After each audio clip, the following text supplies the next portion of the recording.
Candi Borobudur memang memiliki banyak pesona. Salah satu keistimewaan Candi Borobudur adalah 2.672 panel relief yang berbentuk naratif dan dekoratif. Kebanyakan berisi cerita yang memberi petunjuk kebijaksanaan dalam ajaran Buddha. Namun ada 20 panel relief Candi Borobudur yang menggambarkan kisah cinta Manohara dan Pangeran Sudana. Candi Borobudur yang terletak di Magelang, Jawa Tengah, ini istimewa tidak hanya karena menggenggam gelar situs warisan budaya dunia dari UNESCO. Candi yang dibangun pada abad 9, pada masa dinasti Shailendra di bawah kepemimpinan Samaratungga Dewa ini juga istimewa. Karena merekam kisah cinta abadi seorang pangeran, yang setelah reinkarnasi kita kenal sebagai Siddhartha Gautama, alias Sang Buddha. Kisah ini disebut kisah cinta Pangeran Sudana dan Putri Manohara. Jika menyebut nama Sudana dan Manohara, pasangan romansa ini jelas tidak sepopuler Romeo Juliet atau Laila Majnun. Namun, kita pasti familiar dengan kisah pasangan Jaka Tarub dan Nawang Wulan. Kisah cinta Manohara dan Sudana adalah kisah dalam bentuk visual paling tertua, terkait cerita bidadari mandi yang serupa dengan cerita Jaka Tarub. Manohara sendiri adalah makhluk surgawi dengan wujud manusia dari kepala hingga pinggang, dan wujud burung dari pinggang ke kaki. Kalau sekarang kita pernah mendengar cerita yang hampir mirip di berbagai negara, seperti Thailand, Jepang, Korea Selatan, dan lain-lain, kisah ini sesungguhnya berawal dari Candi Borobudur. Di Galeri 1 Candi Borobudur, kita bisa membaca sendiri relief-relief kisah Pangeran Sudana dan Putri Manohara. Cerita Pangeran Sudana dan Putri Kinara-Kinari bernama Manohara, berasal dari kitab Avadana. Dimulai ketika Putri Manohara dan 6 saudarinya, anak Raja Druma yang bertahta di Himalaya, sedang mandi di sungai. Seperti apa kisah cinta Manohara dan Pangeran Sudana? Simak kisahnya berikut ini. Di negara Pancala terdapat 2 kerajaan yang saling berbeda. Kerajaan bagian utara disebut sebagai Kinara, hidup makmur, rukun dan tentram, dipimpin oleh Raja Druma. Kerajaan bagian selatan justru sebaliknya, memperlakukan rakyatnya dengan kejam dan tak berperi kemanusiaan. Lama-kelamaan, rakyat kerajaan selatan yang diperlakukan tidak adil dan manusiawi oleh rajanya, pindah ke kerajaan utara. Raja kerajaan selatan yang melihat kenyataan ini menjadi marah. Daerah kerajaannya makin lama menjadi kosong karena ditinggalkan penduduknya menuju utara. Ia lalu membuat sayembara, barang siapa yang bisa membawa naga sakti bernama Janmacitraka, yang tinggal di kerajaan utara dan membuat kemakmuran di negeri itu ke kerajaannya, akan mendapatkan hadiah berupa emas yang banyak. Banyak ksatria yang tergiur dan mencoba memindahkan Janmacitraka ke kerajaan selatan, memasang jebakan untuk menangkapnya. Sang naga sakti mengetahui perihal itu, meminta bantuan seorang ksatria yang tinggal di dekat danau bernama Halaka. Bersama Halaka, Janmacitraka menghancurkan setiap jebakan yang diperuntukkan untuknya. Dalam perjalanan ke tempat Janmacitraka, sebelumnya Halaka mendatangi tempat pertapaan dan menemui begawan yang tinggal di sana untuk meminta petunjuk.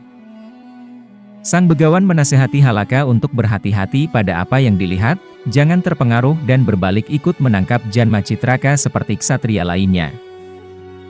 Setelah berhasil membantu sang naga sakti, Halaka mendapat hadiah yang banyak dari Janmacitraka.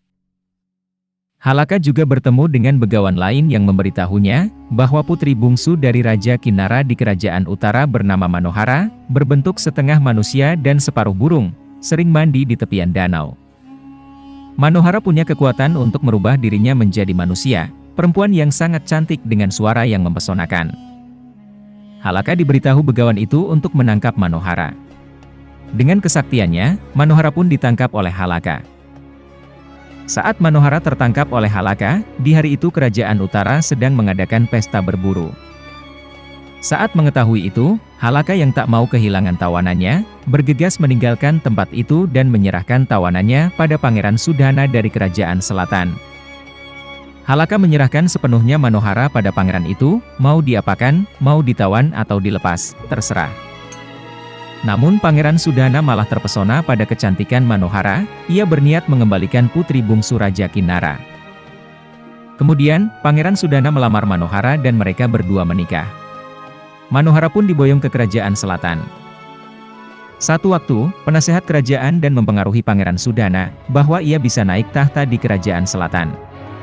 Mereka juga mempengaruhi ayahnya, Raja Kerajaan Selatan akan ambisi Pangeran Manohara yang bisa menghancurkan wibawanya sebagai raja. Para penasehat itu menyarankan Raja Kerajaan Selatan untuk mengirim Pangeran Sudana pada misi yang berat, menumpas pemberontak di mana sudah 7 misi menumpas pemberontakan yang dikirim selalu gagal. Pangeran Sudana menerima tugas itu. Ia mendatangi ibunya, meminta restu sekaligus menitipkan istrinya tercinta, Manohara. Istrinya memberikan permata berharga yang sering dipakai di keningnya. Permata sakti untuk keselamatan. Saat Pangeran Sudana duduk di bawah pohon, memikirkan tugas negara yang diembannya, tak jauh dari tempat pemberontakan. Saat itu ia didatangi oleh pasukan Yaksha, yang dipimpin oleh Jenderal Pancika. Adapun Yaksha adalah sebangsa makhluk halus yang menjaga alam dan seisinya. Jenderal Pancika dan pasukan Yakshanya menawarkan diri untuk membantu Pangeran Sudana dalam menumpas pemberontakan. Raja Kerajaan Selatan, ayah kandung Pangeran Sudana bermimpi buruk bahwa anaknya akan merebut tahtanya. Ia mendatangi para penasehatnya untuk menerjemahkan mimpi itu. Para penasehat kerajaan mengatakan untuk tidak mempercayai mimpi yang tidak benar dan menganjurkan mengadakan sebuah ritual pengorbanan. Adapun yang dikorbankan itu haruslah bangsawan Kinan dari Kerajaan Utara, yang tak lain dan tak bukan adalah Manohara sendiri. Dengan konspirasi dari para penasehat kerajaan, Manohara ditangkap oleh mertuanya sendiri, Raja Kerajaan Selatan untuk dikorbankan.